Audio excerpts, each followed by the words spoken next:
Yo, we back with another video. Happy Wednesday. If you woke up, you're winning. Don't forget it. We back with chapter 15, India, the Cradle of the Race.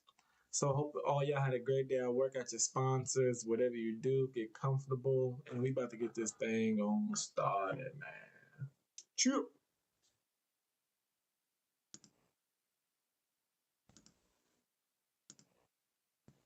Chapter 15. Steve, have we devils here? Do you put tricks upon us with savages and men of Indy? The Tempest, Act 2, Scene 2. We have now, so far forth as it is requisite for our design, considered that nature and functions of the soul, and have plainly demonstrated that she is a substance distinct from the body. Dr. Henry Moore, Immortality of the Soul, 1659.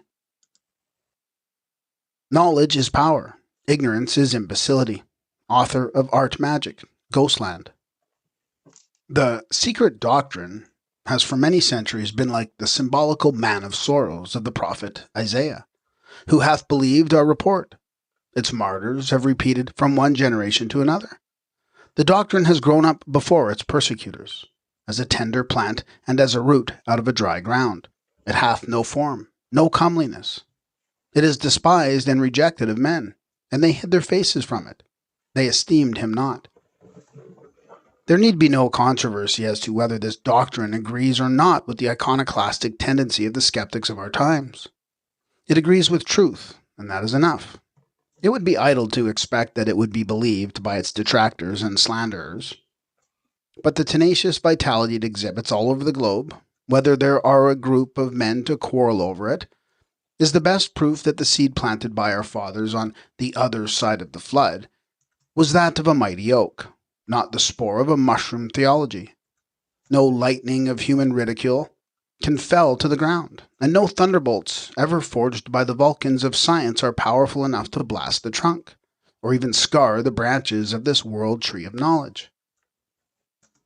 We have but to leave unnoticed their letter that killeth, and catch the subtile spirit of their hidden wisdom, to find concealed in the books of Hermes, be they the model or the copy of all others, the evidences of a truth and philosophy which we feel must be based on the eternal laws.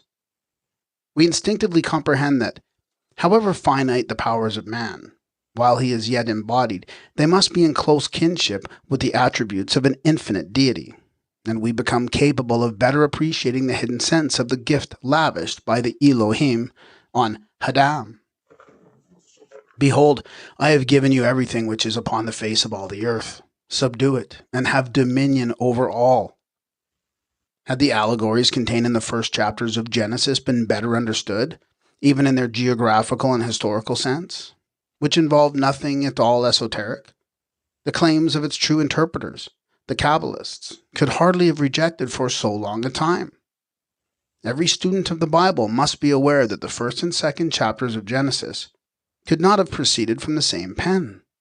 They are evidently allegories and parables, for the two narratives of the creation and peopling of our earth diametrically contradict each other in nearly every particular of order, time, place, and methods employed in the so-called creation. In accepting the narratives literally, and as a whole, we lower the dignity of the unknown deity.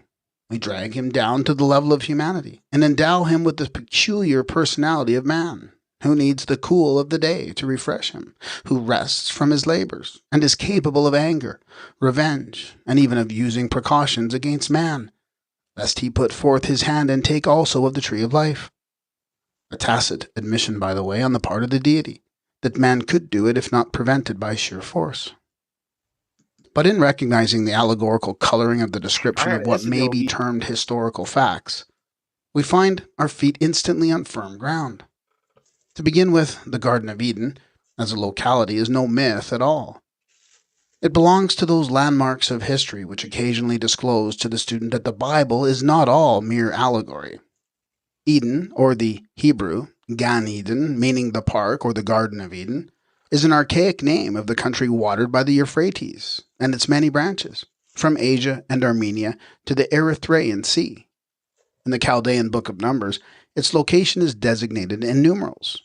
and in the Cipher Rosicrucian manuscript left by Count Saint Germain, it is fully described. In the Assyrian tablets, it is rendered Gandunyas. Behold, say the Elohim of Genesis, the man is become as one of us. The Elohim may be accepted in one sense for gods or powers, and taken in another one for Elim, or priests. The Hierophants initiated into the good and the evil of this world, for there was a college of priests called the Elim, while the head of their caste, or the chief of their Hierophants, was known as Java Alim. Instead of becoming a neophyte and gradually obtaining his esoteric knowledge through a regular initiation, an Adam, or man, uses his intuitional faculties, and prompted by the serpent, woman, and matter, tastes of the tree of knowledge, the esoteric or secret doctrine, unlawfully. The priests of Hercules, or Melkarth, the lord of the Eden, all wore coats of skin. The text says, and Java Alim made for Adam and his wife. Chitonoth, or the first Hebrew word chiton is the Greek chiton. It became a Slavonic word by adoption from the Bible and means a coat, an upper garment. Though containing the same substratum of esoteric truth as every early cosmogony, the Hebrew scripture wears on its face the marks of its double origin. Its genesis is purely a reminiscence of the Babylonian captivity. The names of places, men, and even objects can be traced from the original text to the Chaldeans and the Akkadians, the progenitors and Aryan instructors of the former. It is strongly contested that the Akkad tribes of Chaldea, Babylonia, and Assyria were in any way cognate with the Brahmins of Hindustan, but there are more proofs in favor of this opinion than otherwise. The Shemite, or Assyrian, ought perchance to have been called the Turanian, and the Mongolians have been denominated Scyths. But if the Akkadians ever existed otherwise than in the imagination of some philologists and ethnologists, they certainly would never have been a Turanian tribe, as some Assyriologists have striven to make us believe. They were simply emigrants on their way to Asia Minor from India, the cradle of humanity, and their sacerdotal adepts tarried to civilize and initiate a barbarian people. Halevi proved the fallacy of the Turanian mania in regard to the Akkadian people, whose very name has been changed a dozen times already. And other scientists have proved that the Babylonian civilization was neither born nor developed in that country. It was imported from India, and the importers were Brahmanical Hindus. It is the opinion of Professor A. Wilder that if the Assyrians had been called Turanians and the Mongolians Scyths, then in such a case the wars of Iran and Turan, Zohak and Yemshid, or Yima, would have been fairly comprehended as the struggle of the old Persians against the endeavors of the Assyrian satraps to conquer them, which ended in the overthrow of Nineveh, the spider weaving her web in the palace of Aphrosaib. The Turanian of Professor Muller and his school, adds our correspondent, was evidently the savage and nomadic Caucasian, out of whom the Hamite or Ethiopian builders come, then the Shemites, perhaps a hybrid of Hamite and Aryan, and lastly the Aryan, Median, Persian, Hindu, and later the Gothic and Slavic peoples of Europe. He supposes the Celt to have been a hybrid, analogous to the Assyrians, between the Aryan invaders of Europe and the Iberic, probably Ethiopic, population of Europe. In such a case, he must admit the possibility of our assertion that the Akkadians were a tribe of the earliest Hindus. Now, whether they were Brahmins from the Brahmanic planisphere proper, 40 degrees north latitude, or from India, Hindustan, or again from the India of Central Asia, we will leave to philologists of future ages to decide. An opinion which with us amounts to certitude, demonstrated by an inductive method of our own, which we are afraid will be but little appreciated by the orthodox methods of modern science, is based on what will appear to the latter merely circumstantial evidence. For years we have repeatedly noticed that the same esoteric truths were expressed in identical symbols and allegories in countries between which there had never been traced any historical affiliation. We have found that the Jewish Kabbalah and the Bible repeating the Babylonian myths, and the Oriental and Chaldean allegories, given in form and substance in the oldest manuscripts of the Siamese Talapoin, monks, and in the popular but oldest traditions of Ceylon.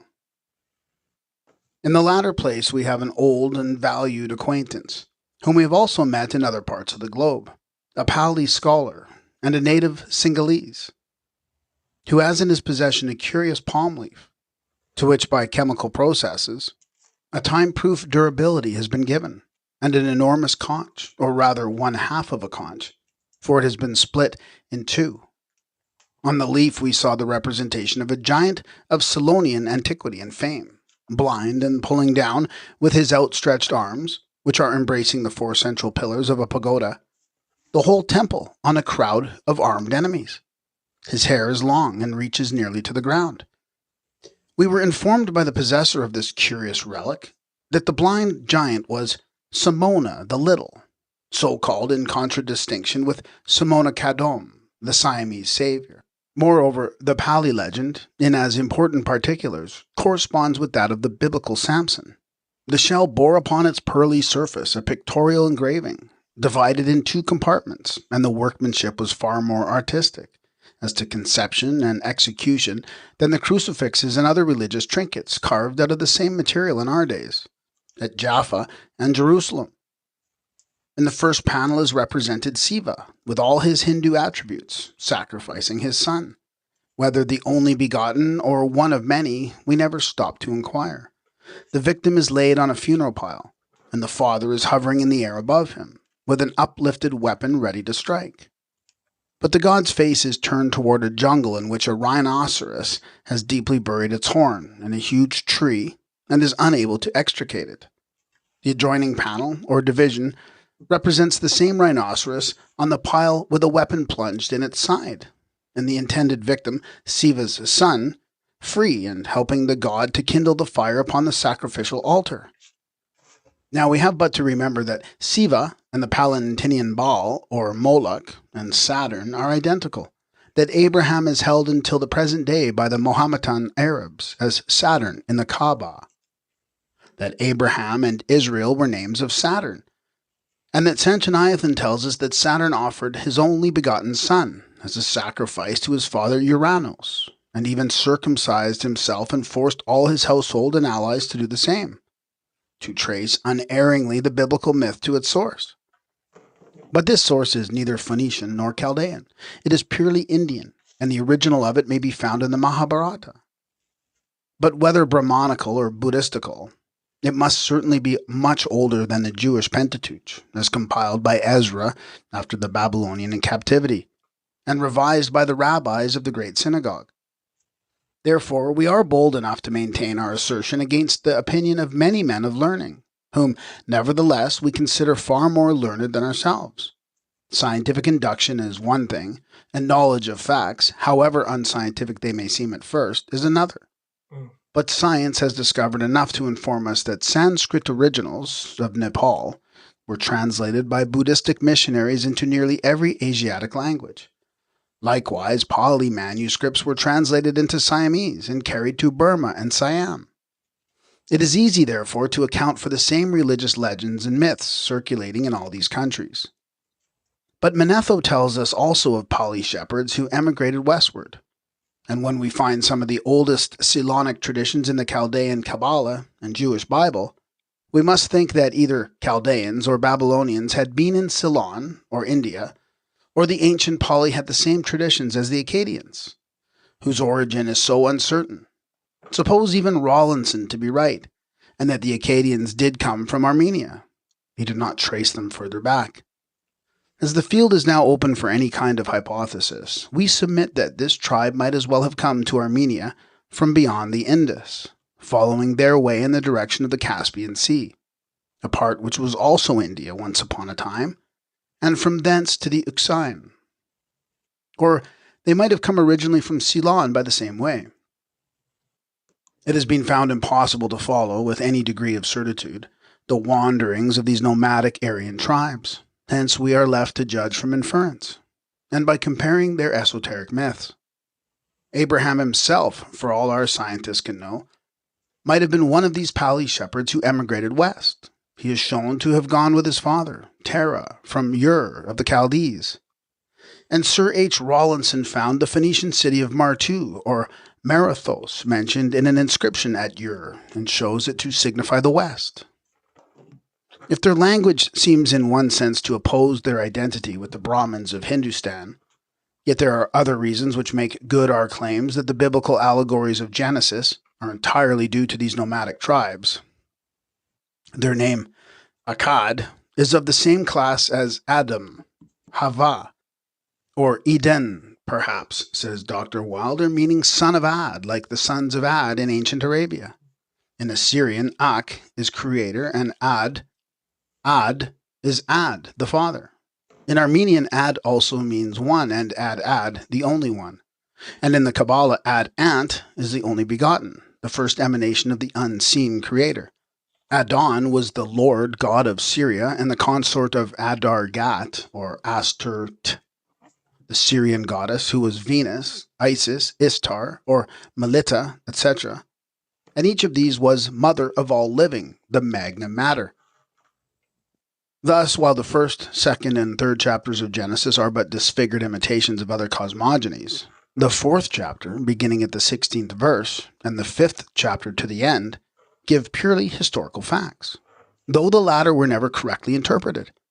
They are taken word for word from the secret book of Numbers of the great Oriental Kabbalah, from the birth of Enoch, the appropriated first parent of modern Freemasonry, begins the genealogy of the so-called Turanian, Aryan, and Semitic families, if such they be correctly.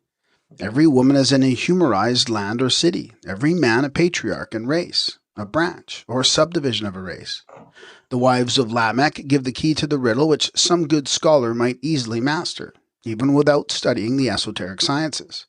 And Ada bare Jabal, he was the father of such as dwell in tents, and of such as have cattle, nomadic Aryan race.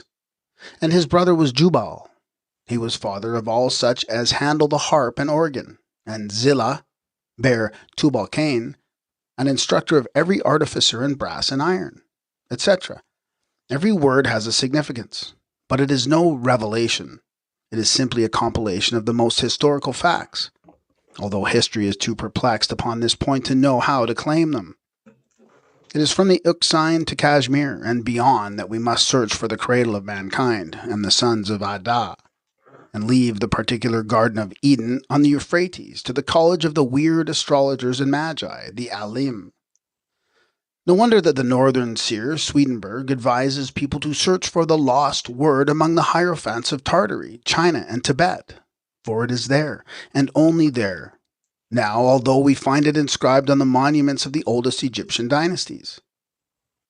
The grandiose poetry of the four Vedas, the Book of Hermes, the Chaldean Book of Numbers, the Nazarene Codex, the Kabbalah of the Tanaim, the Sefer Yetzirah, the Book of Wisdom, of Shlokma, Solomon, the secret treatise of Mutma and Bada, attributed by the Buddhists Kabbalists to Kapila, the founder of the Sankhya system, the Brahmanas, the Stangayur of the Tibetans. All these volumes have the same groundwork, varying, but in allegories they teach the same secret doctrine, which, once thoroughly eliminated, will prove to be the ultima thule of true philosophy, and disclose what is this lost word. It is useless to expect scientists to find in these works anything of interest except that which is in the direct relation to either philology or comparative mythology. Even Max Muller, as soon as he refers to the mysticism and metaphysical philosophy scattered through the old Sanskrit literature, sees in it naught but theological absurdities and fantastic nonsense. Speaking of the Brahmins, all full of mysterious, therefore, as a matter of course, absurd meanings, we find him saying, the greater portion of them is simply twaddle, and what is worse, theological twaddle. No person who is not acquainted beforehand with the place which the Brahmins fill in the history of the Indian mind could read more than 10 pages without being disgusted. We do not wonder at the severe criticism of this erudite scientist. Without a clue to the real meaning of this twaddle of religious conceptions, how can they judge of the esoteric by the exoteric? We find an answer in another of the highly interesting lectures of the German savant. No Jew, no Roman, no Brahmin ever thought of converting people to his own national form of worship. Religion was looked upon as private or national property. It was to be guarded against strangers. The most sacred names of the gods, the prayers by which their favor could be gained, were kept secret. No religion was more exclusive than that of the Brahmins. Therefore, when we find scholars who imagine, because they have learned the meaning of a few exoteric rites from the Shrotriya, a Brahmin priest initiated in the sacrificial mysteries, that they are capable of interpreting all the symbols and have sifted the Hindu religions, we cannot help admiring the completeness of the scientific delusions. The more so, since we find Max Muller himself asserting that since a Brahmin was born, nay, twice born, and could not be made, not even the lowest caste, that of the Sudras, would open its rank to a stranger, how much less likely that he would allow that stranger to unveil to the world his most sacred religious mysteries, the secret of which has been guarded so jealously from profanation throughout untold ages. No, our scientists do not, nay, cannot understand correctly the old Hindu literature, any more than an atheist or materialist is able to appreciate at their just value the feelings of a seer, a mystic, whose whole life is given to contemplation. They have a perfect right to soothe themselves with the sweet lullaby of their self-admiration, and the just consciousness of their great learning, but none at all to lead the world into their own error by making it believe that they have solved the last problem of ancient thought in literature, whether Sanskrit or any other, that there lies not behind the external twaddle far more than was ever dreamed of by our modern exact philosophy, or that above and beyond the correct rendering of Sanskrit words and sentences there is no deeper thought, intelligible to some of the descendants of those who veiled it in the morning hours of Earth's day, that they are not to the profane reader. We do not feel in the least astonished that a materialist, and even an Orthodox Christian, is unable to read either the old Brahmanical works of their progeny, the Kabbalah, the Codex of Bardesanes, or the Jewish scripture without disgust at their immodesty and apparent lack of what the uninitiated reader is pleased to call common sense. But if we can hardly blame them for such a feeling, especially in the case of the Hebrew, and even the Greek and Latin literature, and are quite ready to agree with Professor Fiske that it is a mark of wisdom to be dissatisfied with imperfect evidence. On the other hand, we have a right to expect that they should recognize that it is no less a mark of honesty to confess one's ignorance in cases where there are two sides to the question, and in the solution of which the scientist may as easily blunder as any ignoramus. When we find Professor Draper, in his definition of periods in the intellectual development of Europe, classifying the time from the days of Socrates, the precursor and teacher of Plato, to Carneades, as the age of faith, and that from Philo to the destruction of the Neoplatonic schools by Justinian, the age of decrepitude, we may be allowed to infer that the learned professor knows as little about the real tendency of Greek philosophy and the Attic schools as he understood the true character of Giordano Bruno. So when we see one of the best of Sanskrit scholars stating on his own unsupported authority that the greater portion of the Brahmins is simply theological twaddle, we deeply regret to think that Professor Muller must be far better acquainted with the old Sanskrit verbs and nouns than with Sanskrit thought, and that a scholar, so uniformly disposed to do justice to the religions and the men of old, should so effectually play into the hands of Christian theologians. What is the use of Sanskrit? Exclaims Jacquemont, who alone has made more false statements about the East than all the Orientalists put together. At such a rate there would be none indeed. If we are to exchange one corpse for another, then we may as well dissect the dead letter of the Jewish Bible as that of the Vedas. He who is not intuitionally vivified by the religious spirit of old will never see beyond the exoteric twaddle. When first we read that in the cavity of the cranium of Macroprosopus, the long face, lies hidden the aerial wisdom which nowhere is opened, and it is not discovered and not opened, or again, that the nose of the Ancient of Days is life in every part, we are inclined to regard it as the incoherent ravings of a lunatic.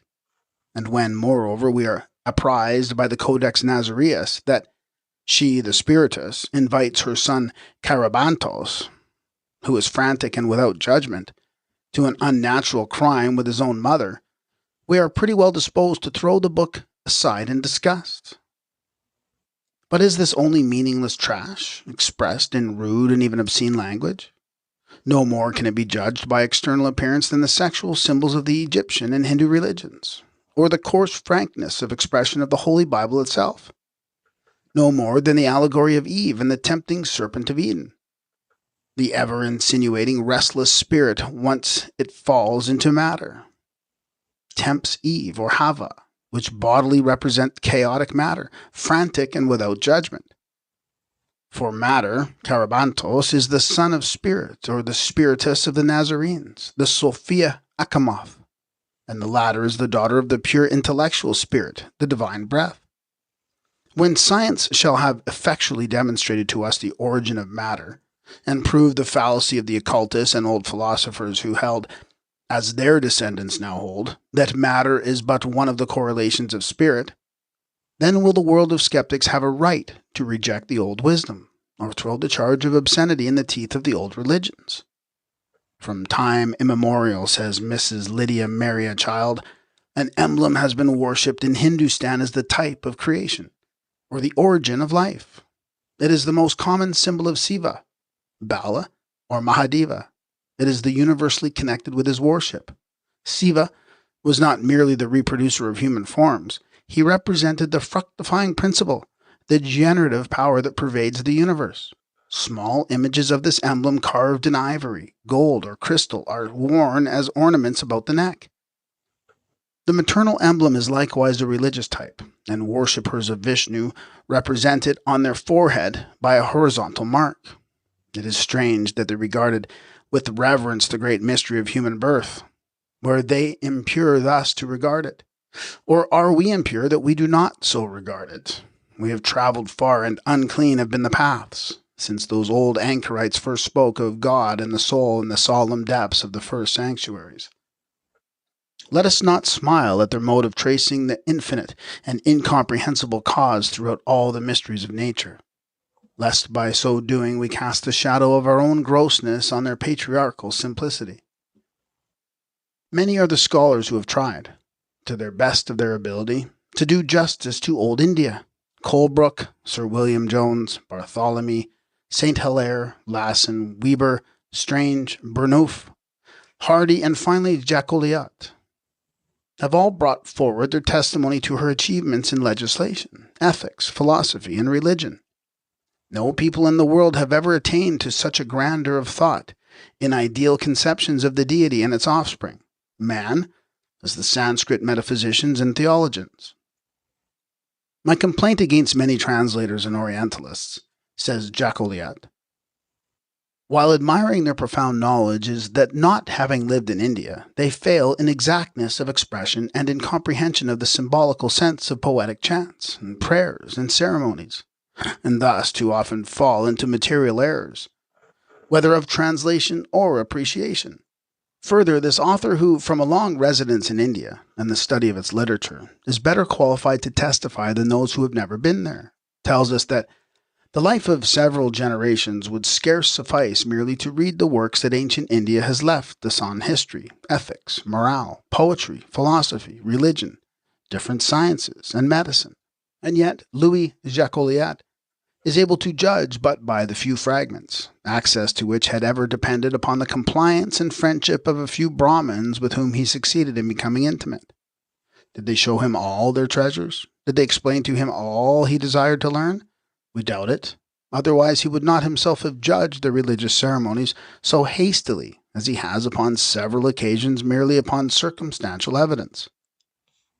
Still, no traveller has shown himself fairer in the main or more impartial to India than Jacoliot.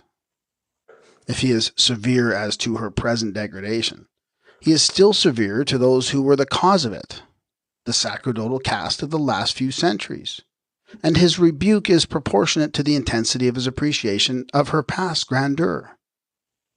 He shows the sources whence proceeded the revelations of all the ancient creeds, including the inspired books of Moses, and points at India directly as the cradle of humanity, the parent of all other nations, and the hotbed of all the lost arts and sciences of antiquity, for which old India herself was lost already in the Sumerian darkness of the archaic ages.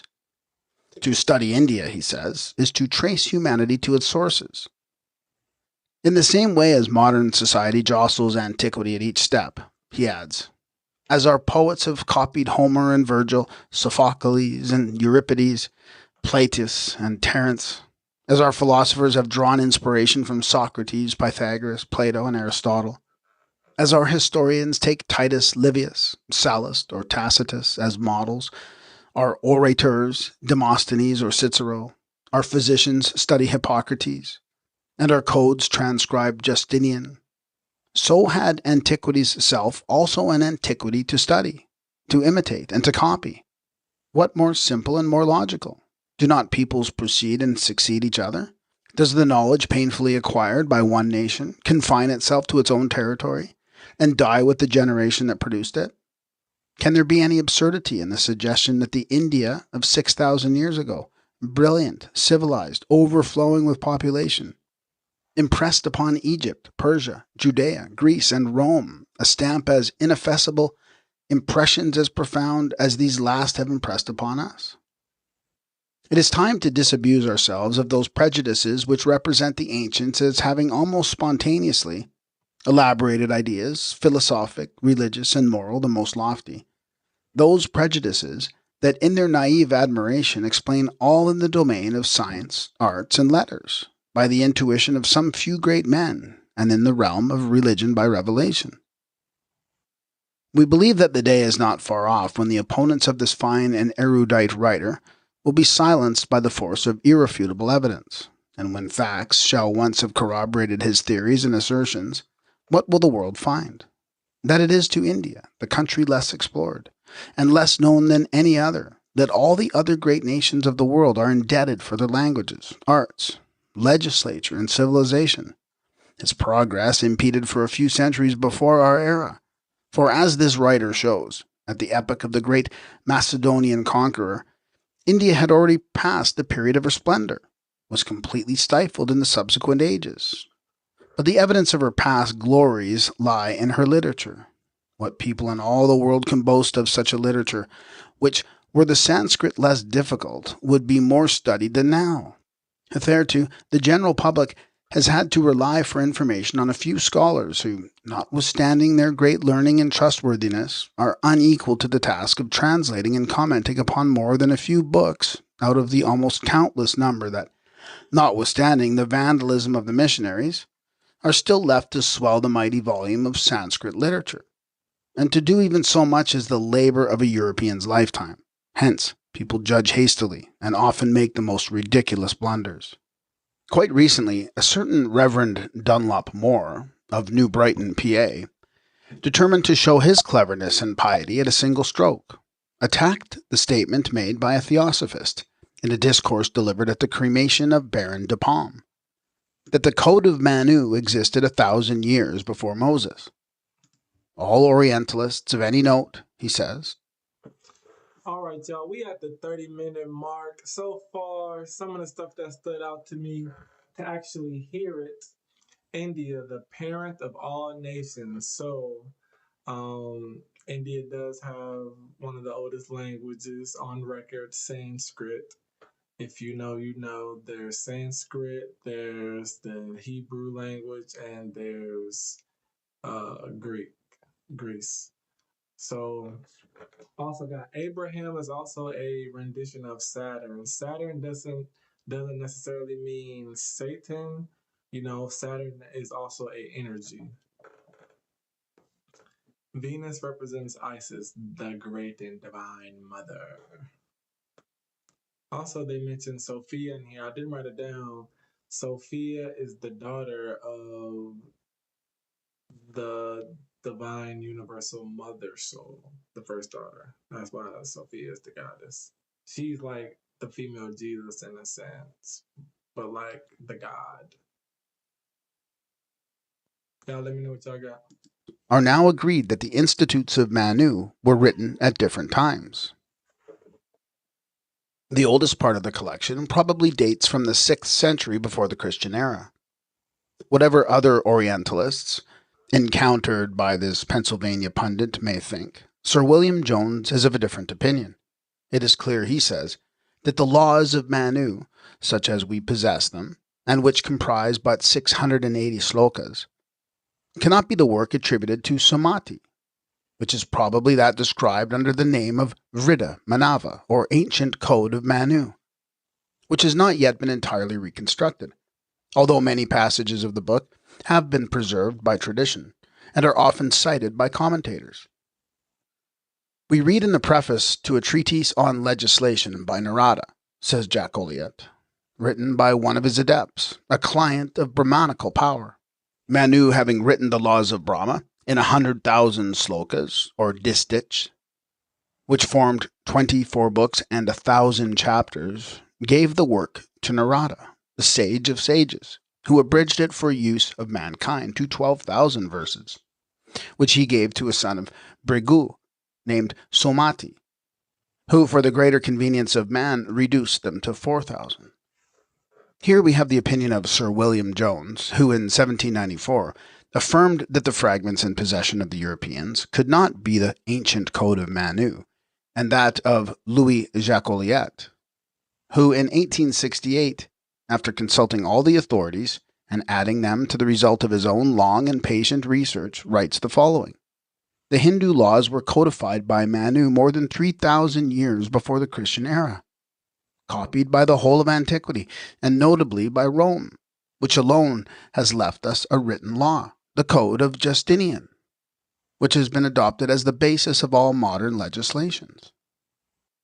In another volume entitled Krishna et le Christ, in a scientific arraignment of a pious, albeit very learned, Catholic antagonist, M. Textor de Ravisi, who seeks to prove that the orthography of the name Krishna is not warranted by its Sanskrit spelling, and has the worst of it, Jacques-Olliott remarks. We know that the legislator Manu is lost in the night of the anti-historical period of India, and that no Indianist has dared to refuse him the title of the most ancient lawgiver in the world. Page 350. But Jacques-Olliott had not heard of the Rev. Dunlop Moore. This is why, perhaps, he and several other Indiologists are preparing to prove that many of the Vedic texts, as well as those of Manu, sent to Europe by the Asiatic Society of Calcutta, are not genuine texts at all, but mostly due to the cunning tentative efforts of certain Jesuit missionaries to mislead science, by the help of apocryphal works calculated at once to throw upon the history of ancient India into a cloud of uncertainty and darkness, and on the modern Brahmins and pundits a suspicion of systematic interpolation. These facts, he adds, which are so well established in India that they are not even brought in question, must be revealed to Europe. Krishna et le Christ, page 347. Moreover, the Code of Manu, known to European Orientalists as that one which is commented upon by Brigu, does not even form a part of the ancient Manu called the Vriddha Manava. Although but small fragments of it have been discovered by our scientists, it does exist as a whole in certain temples, and Jacques-Olliott proves that the texts sent to Europe disagree entirely with the same texts as found in the pagodas of southern India. We can also cite for our purpose Sir William Jones, who, complaining of Kaluka, remarks that the latter seems in his commentaries to have never considered that the laws of Manu are restricted to the first 3 ages. Translation of Manu and Commentaries. According to computation, we are now in the age of Kali Yuga, the third reckoning from that of Satya or Krita Yuga, first age in which Hindu tradition establishes the laws of Manu, and the authenticity of which Sir William Jones implicitly accepted. Admitting all that may be said as to the enormous exaggerations of Hindu chronology, which, by the by, dovetails far better with modern geology and anthropology than the 6,000 years caricature chronology of the Jewish scripture, still, as about 4,500 years have elapsed since the fourth age of the world, or Kali Yuga, began, we have here a proof that one of the greatest Orientalists that ever lived, and a Christian in the bargain, not a theosophist, believed that Manu is many thousand years older than Moses. Clearly, one of the two things should happen. Either Indian history should be remodeled for the Presbyterian banner, or the writers for that sheet should study Hindu literature before trying their head again at criticism of theosophists. But apart from the private opinions of these reverend gentlemen, whose views very little concern us, we find even in the New American Encyclopedia a decided tendency to dispute the antiquity and importance of the Hindu literature. The laws of Manu, says one of the writers, do not date earlier than the 3rd century BC. This term is a very elastic one. If by the laws of Manu the writer means the abridgment of these laws, compiled and arranged by later Brahmins to serve as an authority for their ambitious projects, and with an idea of creating for themselves a rule of domination, then in such a sense they may be right, although we are prepared to dispute even that. At all events, it is as little proper to pass off this abridgment for the genuine old laws codified by Manu as to assert that the Hebrew Bible does not date earlier than the 10th century of our era, because we have no Hebrew manuscript older than that, or that the poems of Homer's Iliad were neither known nor written before its first authenticated manuscript was found. There is no Sanskrit manuscript in the possession of European scholars much older than 4 or 5 centuries, a fact which did not in the least restrain them from assigning to the Vedas an antiquity of between 4,000 or 5,000 years. There are the strongest possible arguments in favor of the great antiquity of the books of Manu, and without going to the trouble of quoting the opinions of various scholars, no two of whom agree, we will bring forward our own, at least as regards this most unwarranted assertion of the Cyclopedia. If, as Jacoliot proves, text in hand, the Code of Justinian was copied from the laws of Manu, we have first of all to ascertain the age of the former, not as a written and perfect code, but its origin. To answer is not difficult, we believe. According to Varro, Rome was built in 3961 of the Julian period, 754 BC. The Roman law, as embodied by order of Justinian, and known as the Corpus Juris Civilis, was not a code, we are told, but a digest of the customs of legislation of many centuries. Though nothing is actually known of the original authorities, the chief source from which the jus scriptum, or written law, was derived was the jus non scriptum, or the law of custom. Now it is just on this law of custom that we are prepared to base our arguments. The law of the 12 tables, moreover, was compiled about AUC 300, and even this, as respects private law, was compiled from still earlier sources. Therefore, if these earlier sources are found to agree as well with the laws of Manu, which the Brahmins claim to have been codified in the Krita Yuga, an age anterior to the actual Kali Yuga, then we must suppose that this source of the 12 tables, as laws of custom and tradition, are at least by several hundred years older than their copyists. This alone carries us right back to more than 1,000 years BC. Time to meditate. The Manava Dharma Sastra, embodying the Hindu system of cosmogony, is recognized as next to the Vedas in antiquity, and even Colebrook assigns the latter to the 15th century BC. And now, what is the etymology of the name of Manava Dharma Sastra? It is a word compounded of Manu, Dharma, institute, and Sastra, command or law. How then can Manu's laws date only since the 3rd century before our Christian era? The Hindu code had never laid any claims to be divinely revealed. The distinction made by the Brahmins themselves between the Vedas and every other sacred book of however respectable an antiquity is a proof of it. While every sect holds the Vedas as the direct word of God, Shruti, revelation, the Code of Manu is designated by them simply as the Smrti, a collection of oral traditions. Still, these traditions, or recollections, are among the oldest as well as the most revered in the land. But perhaps the strongest argument in favor of its antiquity, and the general esteem in which it is held, lies in the following fact. The Brahmins have undeniably remodeled these traditions at some distant period, and made many of the actual laws as they now stand in the Code of Manu, to answer their ambitious views. Therefore, they must have done it at a time when the burning of widows, suti, was neither practiced nor intended to be, which it has been for nearly 2,500 years. No more than in the Vedas is there any such atrocious law mentioned in the Code of Manu, who, unless he is completely unacquainted with the history of India, but knows that his country was once on the verge of a religious rebellion occasioned by the prohibition of sutti by the English government. The Brahmins appealed to a verse from the Rig Veda, which commanded it. But this verse has been recently proved to have been falsified. Had the Brahmins been the sole authors of the Code of Manu, or had they codified it entirely instead of simply filling it with interpolations to answer their object not earlier than the time of Alexander? How is it possible that they would have neglected this most important point, and so imperiled its authority? This fact alone proves that the Code must be counted one of their most ancient books.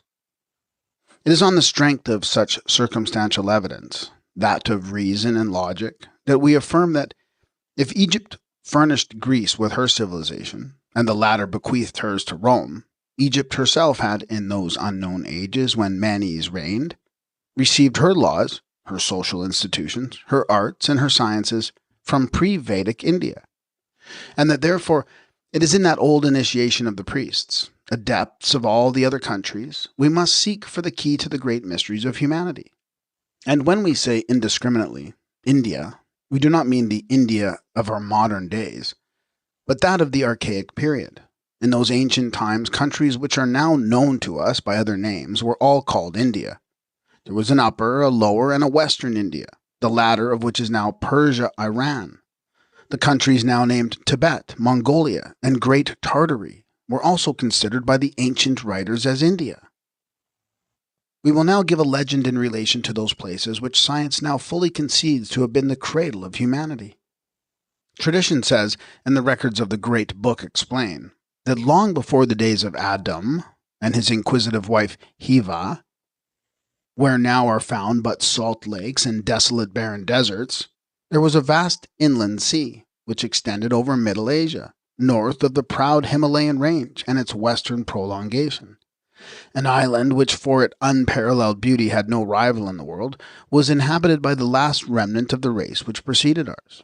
This race could live with equal ease in the water, air, or fire, for it had an unlimited control over the elements. These were the sons of God, not those who saw the daughters of men, but the real Elohim, though in the Oriental Kabbalah they have another name. It was they who imparted nature's most weird secrets to men and revealed to them the ineffable and now lost word. This word, which is no word, has traveled once around the globe and still lingers as a far-off dying echo in the hearts of some privileged men.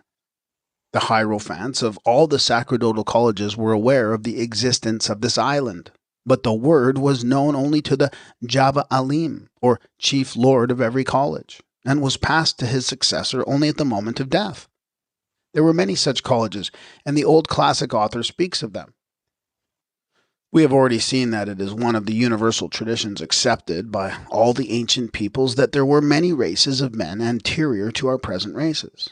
Each of these was distinct from the one which preceded it, and each disappeared as the following appeared. In Manu, 6 such races are plainly mentioned as having succeeded each other. From this Manu, Swayambhuva, the minor and answering to Adam Kadmon, issued from Swayambhuva, or the being existing through himself, descended 6 other Manus, men typifying progenitors, each of whom gave birth to a race of men. These Manus, all powerful, of whom Swayambhuva is the first, have each in his period Antara, produced and directed this world composed of movable and unmovable beings. Manu, Book 1. In the Siva Purana, it runs thus: O Siva, thou god of fire, mayest thou destroy my sins, as thy bleaching grass of the jungle is destroyed by fire. It is through thy mighty breath that Adima, the first man, and Hiva, completion of life in Sanskrit, the ancestors of this race of men, have received life and covered the world with their descendants. There was no communication with the fair island by sea, but subterranean passages known only to the chiefs, communicated with it in all directions. Tradition points to many of the majestic ruins of India, Ellora, Elephanta, and the caverns of Ajunta, Chandor range. which belonged once to those colleges, and with which were connected such subterranean ways. Who can tell but the lost Atlantis, which is also mentioned in the secret book, but again under another name pronounced in the sacred language, did not exist yet in those days?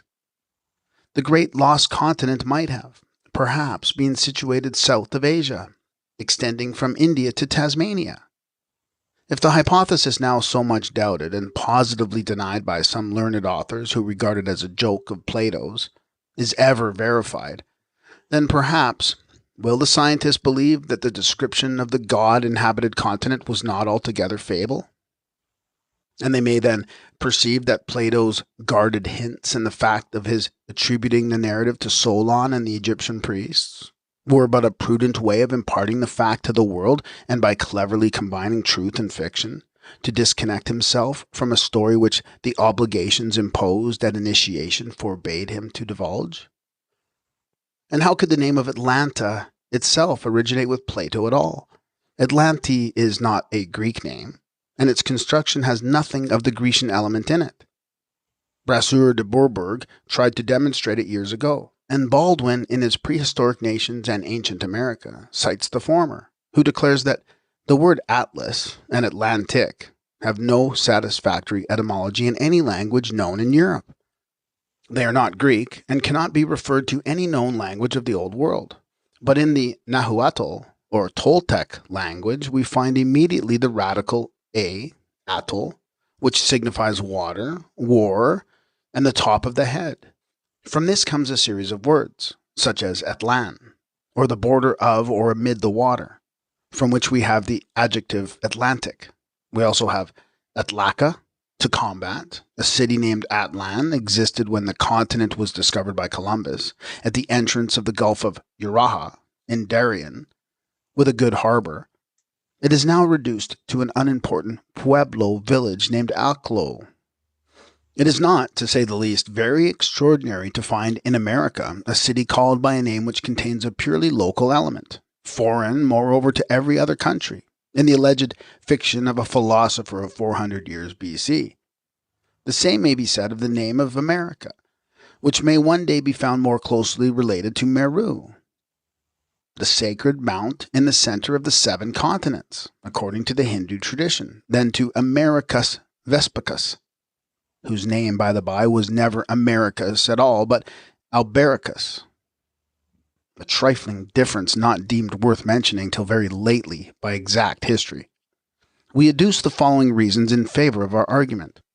First, Americ, or Amérique, is the name in Nicaragua for the high land or mountain range that lies between Jigalpa and Libertad in the province of Chontales, and which reaches on the one side into the country of the Carcass Indians, and on the other side into the country of the Ramas Indians.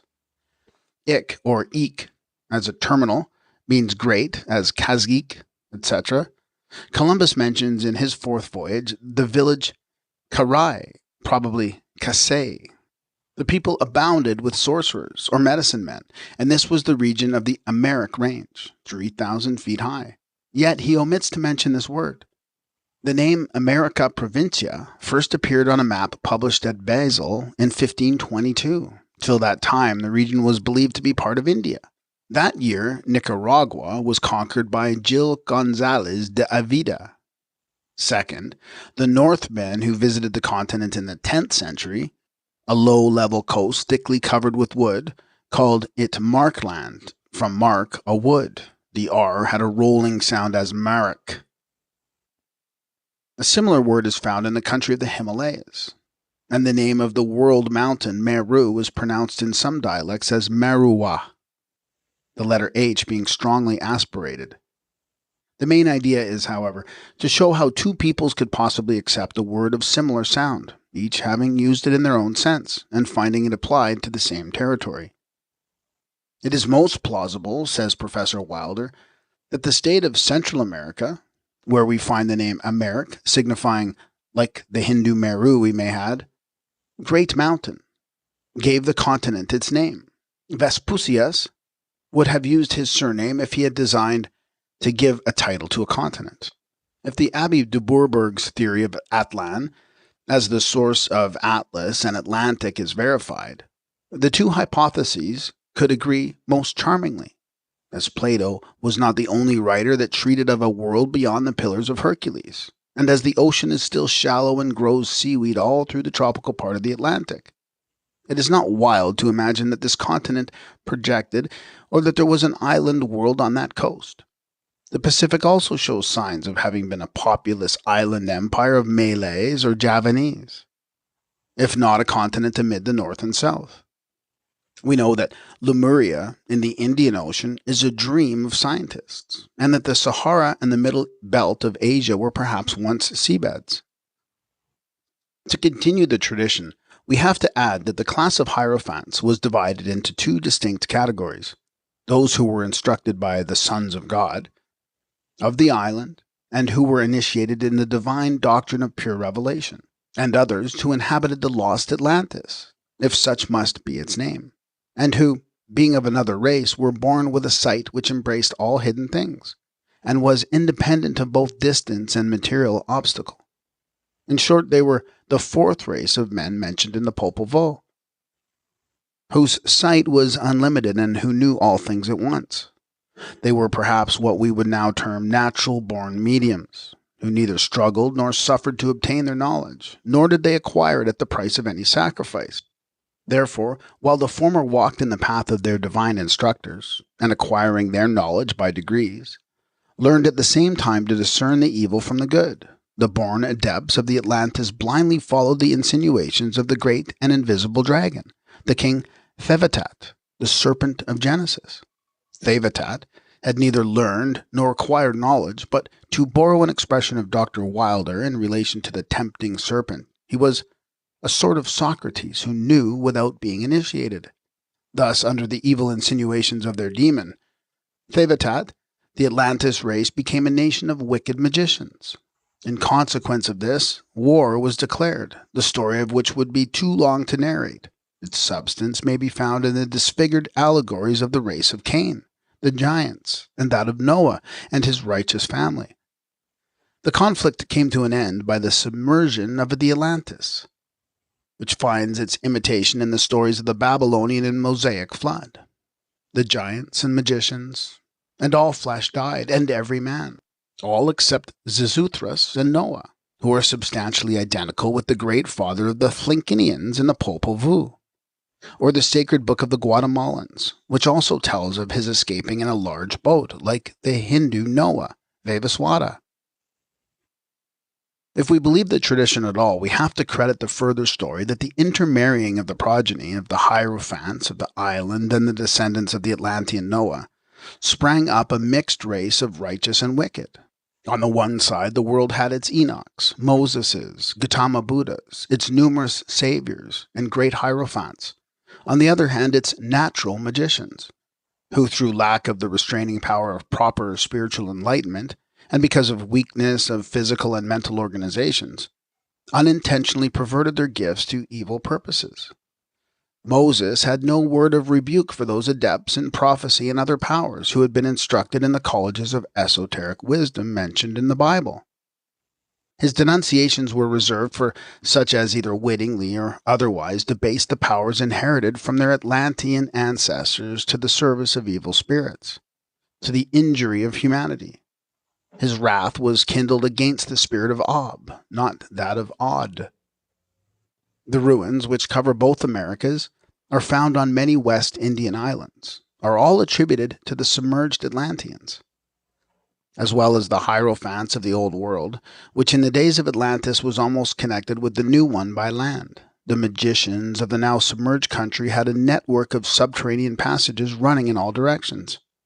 In connection with those mysterious catacombs, we will now give a curious story told to us by a Peruvian, long since dead, as we were traveling together in the interior of his country. There must be truth in it, as it was afterward confirmed to us by an Italian gentleman who had seen the place and who, but for lack of means of time, would have verified the tale himself, at least partially.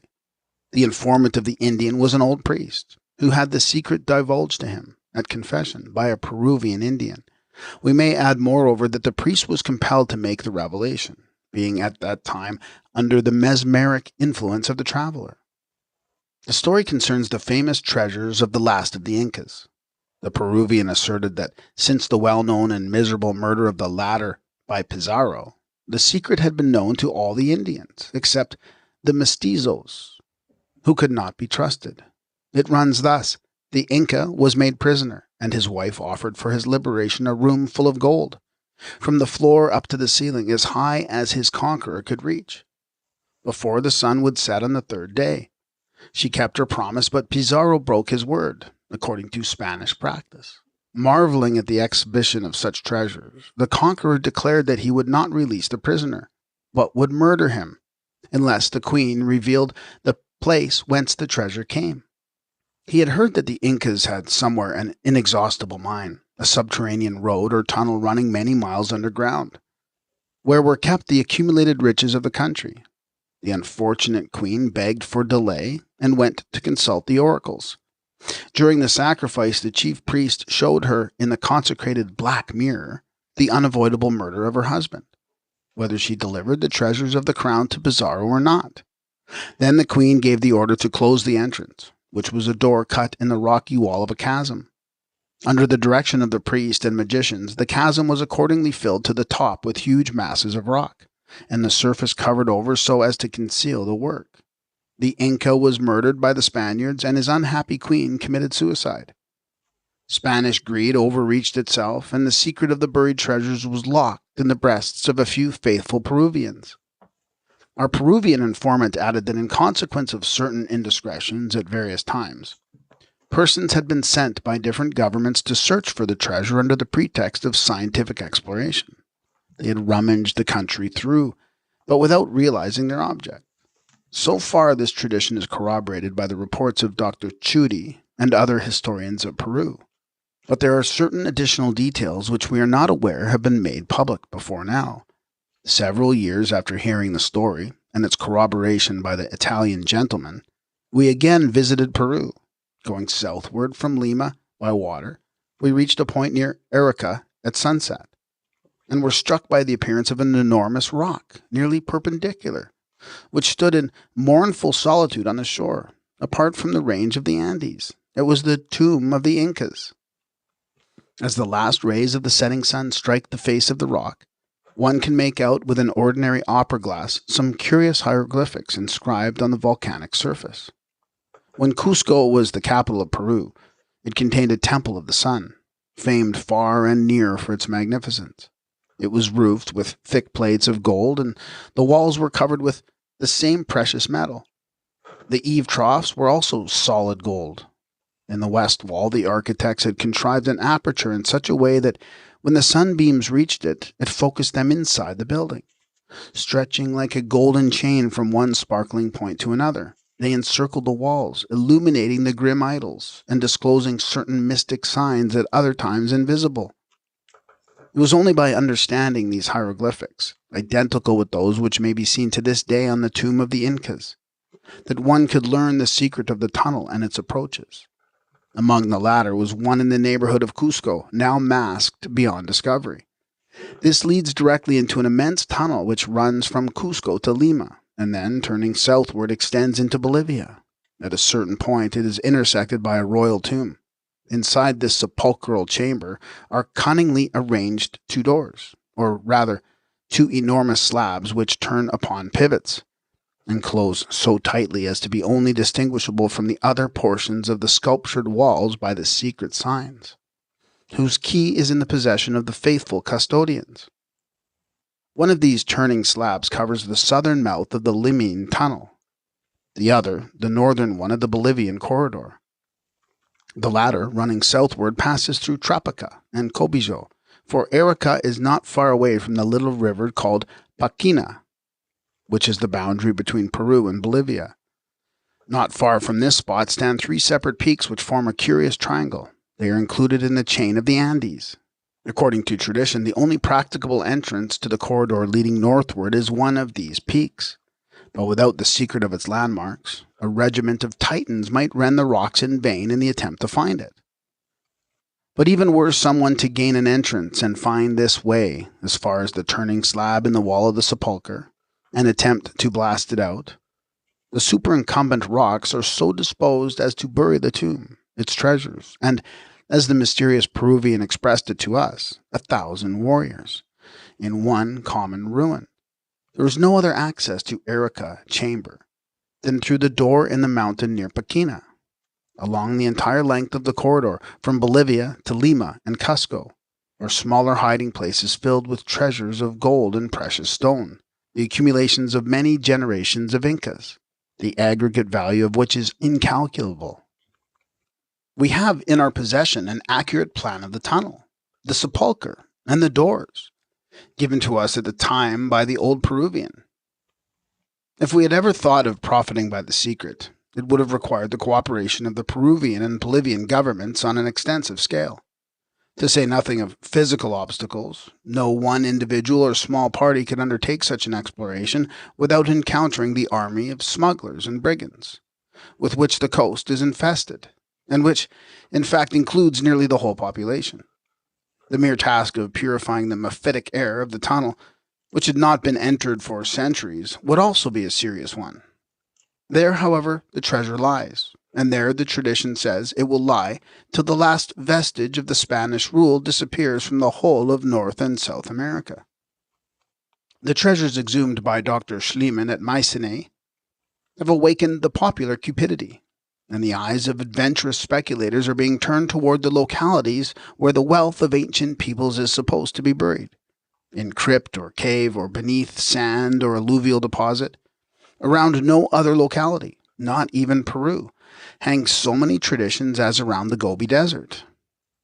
In independent Tartary, this howling waste of shifting sand was once, if report speaks correctly, the seat of one of the richest empires the world ever saw.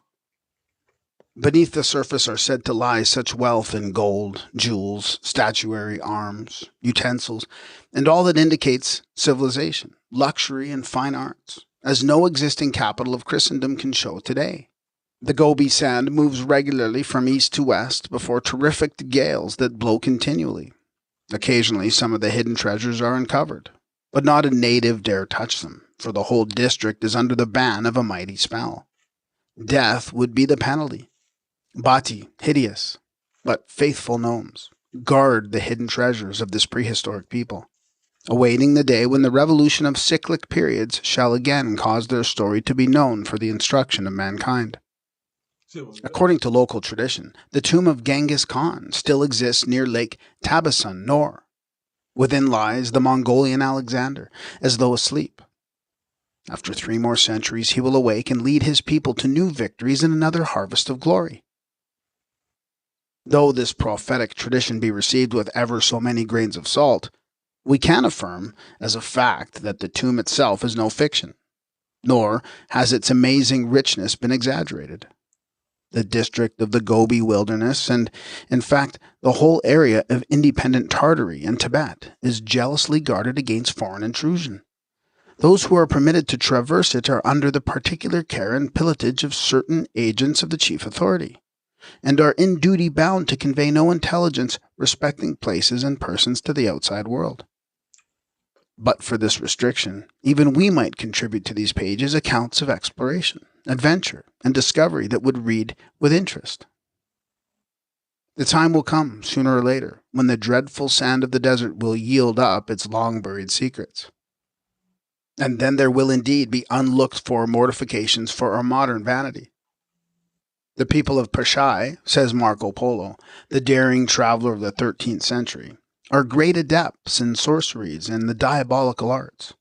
And his learned editor adds, this Pashai, or Uddiyana, was the native country of Padma Sambhava, one of the chief apostles of Lamaism, i.e. of Tibetan Buddhism, and a great master of enchantments. The doctrines of Sakya, as they prevailed in Uddiyana in old times, were probably strongly tinged with Savaitic magic, and the Tibetans still regard the locality as the classic ground of sorcery and witchcraft. The old times are just like the modern times. Nothing has changed as to magical practices except that they have become still more esoteric and arcane. and that the caution of the adepts increases in proportion to the traveler's curiosity. Huan Tsang says of the inhabitants, "The men are fond of study, but pursue it with no ardor. The science of magical formula has been a regular professional business with them." We will not contradict the venerable Chinese pilgrim on this point, and are willing to admit that in the 7th century some people made a professional business of magic. So also do some people now, but certainly not the true adepts. It is not Huan Tsang, the pious, courageous man who risked his life 100 times to have the bliss of perceiving Buddha's shadow in the cave of Peshawar, who would have accused the holy lamas and monkish thaumaturgists of making a professional business of showing it to travelers. The injunction of Gautama, contained in his answer to King Prasenajit, his protector, who called on him to perform miracles, must have been ever present to the mind of Huan Tsang. "Great king," said Gautama, "I do not teach the law to my pupils, telling them, 'Go, ye saints, and before the eyes of Brahmins and householders perform, by means of your supernatural powers, miracles greater than any man can perform.' I tell them, when I teach them the law, 'Live, ye saints, hiding your good works and showing your sins.'" Struck with the accounts of magical exhibitions witnessed and recorded by travelers of every age who had visited Tartary and Tibet, Colonel Yule comes to the conclusion that the natives must have had at their command the whole encyclopedia of modern spiritualists. Du Halde mentions among their sorceries the art of producing by their invocations the figures of Lao Tsen, and their divinities in the air, and of making a pencil write answers to questions without anybody touching it. The former invocations pertain to the religious mysteries of their sanctuaries. If done otherwise, as for the sake of gain, they are considered sorcery, necromancy, and strictly forbidden. The latter art, that of making a pencil write without contact, was known and practiced in China and other countries centuries before the Christian era. It is the ABC of magic in those countries. When Huan Tsang desired to adore the shadow of Buddha, it was not to professional magicians that he resorted, but to the power of his own soul invocation, the power of prayer, faith, and contemplation. All was dark and dreary near the cavern in which the miracle was alleged to take place sometimes. Huan Tsang entered and began his devotions. He made 100 salutations, but neither saw nor heard anything. Then, thinking himself too sinful, he cried bitterly and despaired. But as he was going to give up all hope, he perceived on the eastern wall a feeble light, but it disappeared. He renewed his prayers, full of hope this time, and again he saw the light, which flashed and disappeared again. After this he made a solemn vow. He would not leave the cave until he had the rapture to see at last the shadow of the venerable of the age. He had to wait longer after this, for only after 200 prayers was the dark cave suddenly bathed in light, and the shadow of Buddha, of a brilliant white color, rose majestically on the wall, as when the clouds suddenly open, and all at once display the marvelous image of the mountain of light. A dazzling splendor lighted up the features of the divine countenance. Huan Tsang was lost in contemplation and wonder, and would not turn his eyes away from the sublime and incomparable object. Huan Tsang adds in his own diary, Siyu Ki, that it is only when man prays with sincere faith, and if he has received from above a hidden impression, that he sees the shadow clearly, but he cannot enjoy the sight for any length of time. Those who are so ready to accuse the Chinese of irreligion will do well to read Schott's essay on Buddhism in China and Upper Asia. In the years Yuan Yi of the Sung, A.D. 1086 to 1093, a pious matron with her 2 servants lived entirely to the land of enlightenment. One of the maids said one day to her companion, "Tonight I shall pass over to the realm of Amita, Buddha." The same night a balsamic odor filled the house, and the maid died without any preceding illness. On the following day the surviving maid said to her lady, "Yesterday my deceased companion appeared to me in a dream, and said, 'Thanks to the preserving supplications of our dear mistress, I am become an inhabitant of paradise, and my blessedness is past all expression in words.'" The matron replied, If she will appear to me also, then will I believe all you say." The next night the deceased really appeared to her. The lady asked, "May I for once visit the land of enlightenment?" "Yea," answered the blessed soul. "Thou hast but to follow thine handmaiden." The lady followed her in her dream, and soon perceived a lake of immeasurable expanse, overspread with innumerable red and white lotus flowers, of various sizes, some blooming, some fading. She asked what those flowers might signify. The maiden replied, "These are all human beings on the earth whose thoughts are turned to the land of enlightenment. The very first longing after the paradise of Amita produces a flower in the celestial lake, and this becomes daily larger and more glorious as the self-improvement of the person whom it represents advances. In the contrary case, it loses in glory and fades away." The matron desired to know the name of an enlightened one who reposed on one of the flowers, clad in a waving and wondrously glistening raiment. Her whilom maiden answered, "That is Yang Ki." Then asked she the name of another, and was answered, "That is Mahu."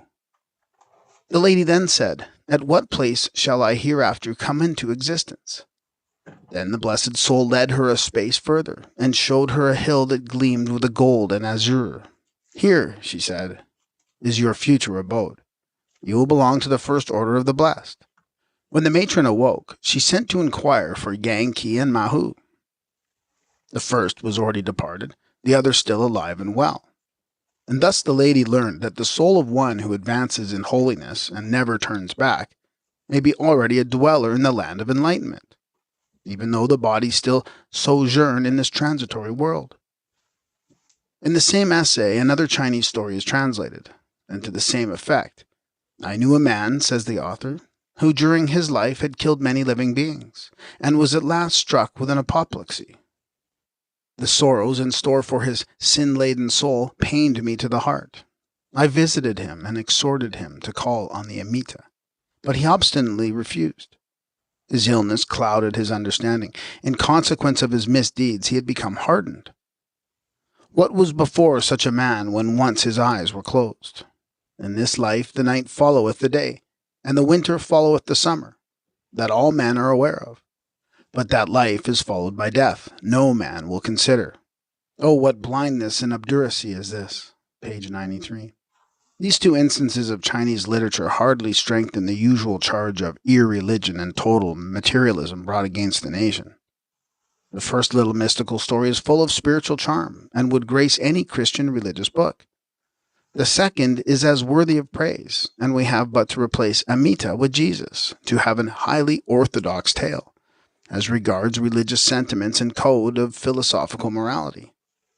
The following instance is still more striking, and we quote it for the benefit of Christian revivalists. Huang Tati of Tanchan, who lived under the Song, followed the craft of a blacksmith. Whenever he was at work, he used to call, without intermission, on the name of Amita Buddha. One day he handed to his neighbors the following verses of his own composition to be spread about. "Ding-dong, the hammer strokes fall long and fast, until the iron turns to steel at last. Now shall the long, long day of rest begin, the land of bliss eternal calls me in." Thereupon he died. But his verses spread all over Honan, and many learned to call upon Buddha. To deny to the Chinese, or any people of Asia, whether central, upper, or lower, the possession of any knowledge, or even perception of spiritual things, is perfectly ridiculous. From one end to the other, the country is full of mystics, religious philosophers, Buddhist saints, and magicians. Belief in a spiritual world full of invisible beings who, on certain occasions, appear to mortals objectively, is universal. According to the belief of the nations of Central Asia, remarks I.J. Schmidt, the earth and its interior, as well as the encompassing atmosphere, are filled with spiritual beings, which exercise an influence, partly beneficent, partly malignant, on the whole of organic and inorganic nature. Especially our deserts and other wild or uninhabited tracts, or regions in which the influences of nature are displayed on a gigantic and terrible scale, regarded as the chief abode of or rendezvous of evil spirits. and hence the steppes of Turan, and in particular the great sandy desert of Gobi, have been looked on as the dwelling place of malignant beings from days of hoary antiquity. Marco Polo, as a matter of course, mentions more than once in his curious book of travels these tricky nature spirits of the deserts. For centuries, and especially in the last one, had his strange stories been completely rejected. No one would believe him when he said that he had witnessed, time and again with his own eyes, the most wonderful feats of magic performed by the subjects of the Kublai Khan and adepts of other countries. On his deathbed, Marco was strongly urged to retract his alleged falsehoods. But he solemnly swore to the truth of what he had said, adding that he had not told one half of what he had already seen. There is no doubt that he spoke the truth, since Mardson's edition and that of Colonel Yule have appeared. The public is especially beholden to the latter for bringing forward so many authorities corroborative of Marco's testimony, and explaining some of the phenomena in the usual way, for he makes it plain beyond question that the great traveller was not only a veracious but an exceedingly observant writer. Warmly defending his author, the conscientious editor, after enumerating more than one hitherto controverted and even rejected point in the Venetian's travels, concludes by saying, "Nay, the last 2 years have thrown a promise of light, even on what seemed the wildest of Marco's stories, and the bones of a veritable ruck from New Zealand lie on the table of Professor Owen's cabinet. The monstrous bird of the Arabian Nights, or Arabian mythology, as Webster calls the rook, or rock, having been identified, the next thing in order is to discover and recognize that Aladdin's magical lamp has also certain claims to reality." Describing his passage through the great desert of Lop, Marco Polo speaks of a marvelous thing, which is that when travelers are on the move by night, they will hear spirits talking.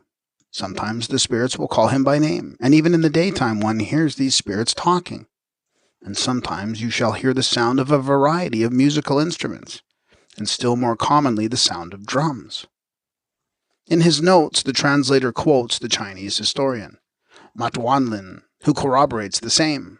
"During the passage of this wilderness you hear sounds," says Matwanlin, "sometimes of singing, sometimes of wailing. And it has often happened that travelers going aside to see what these sounds might be have strayed from their course and been entirely lost, for they were voices of spirits and goblins. These goblins are not peculiar to the Gobi," adds the editor, "though that appears to have been their most favored haunt. The awe of the vast and solitary desert raises them in all similar localities." Colonel Yu would have done well to consider the possibility of serious consequences arising from the acceptance of his theory. If we admit that the weird cries of the Gobi are due to the awe inspired by the vast and solitary desert, why should the goblins of the Gadarenes, Luke 8:29, be entitled to any better consideration? And why may not Jesus have been self-deceived as to his objective tempter during the 40 days' trial in the wilderness? We are quite ready to receive or reject the theory enunciated by Colonel Yule, but shall insist upon its impartial application to all cases. Pliny speaks of the phantoms that appear and vanish in the deserts of Africa.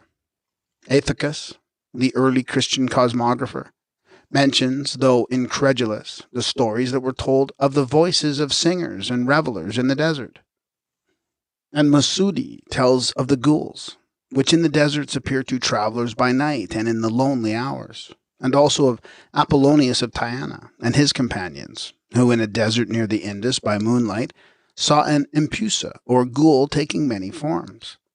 They revile it, and it goes off uttering shrill cries. And Ibn Battuta relates a like legend of the Western Sahara. If the messenger be solitary, the demons sport with him and fascinate him, so that he strays from his course and perishes.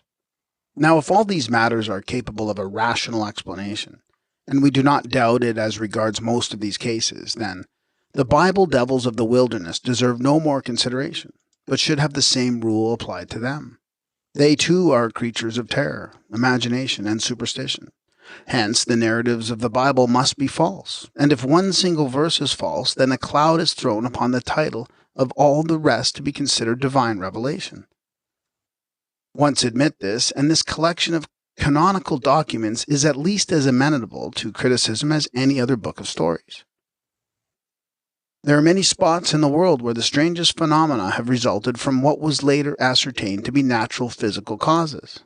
In Southern California, there are certain places on the seashore where the sand, when disturbed, produces a loud musical ring. It is known as the musical sand, and the phenomena is supposed to be of an electrical nature. The sound of musical instruments, chiefly of drums, is a phenomena of another class, and is really produced in certain situations among sand hills when the sand is disturbed, says the editor of Marco Polo. A very striking account of a phenomena of this kind, regarded as supernatural, is given by Friar Odoric, whose experience I have traced to the Reg Ruan, or flowing sand, north of Kabul. Besides this celebrated example, I have noted that equally well known one of the Jibal Nakiks, or Hill of the Bell, in the Sinai Desert, Gebal al-Thabul, or Hill of the Drums. A Chinese narrative of the 10th century mentions the phenomena as known near Kwachu, on the eastern border of the Lop Desert, under the name of the Singing Sands. That all these are natural phenomena no one can doubt. But what of the questions and answers, plainly and audibly given and received? What of conversations held between certain travelers and the invisible spirits, or unknown beings, that sometimes appear to whole caravans in tangible form? If so many millions believe in the possibility that spirits may clothe themselves with material bodies, behind the curtain of a medium, and appear to the circle, why should they reject the same possibility for the elemental spirits of the deserts?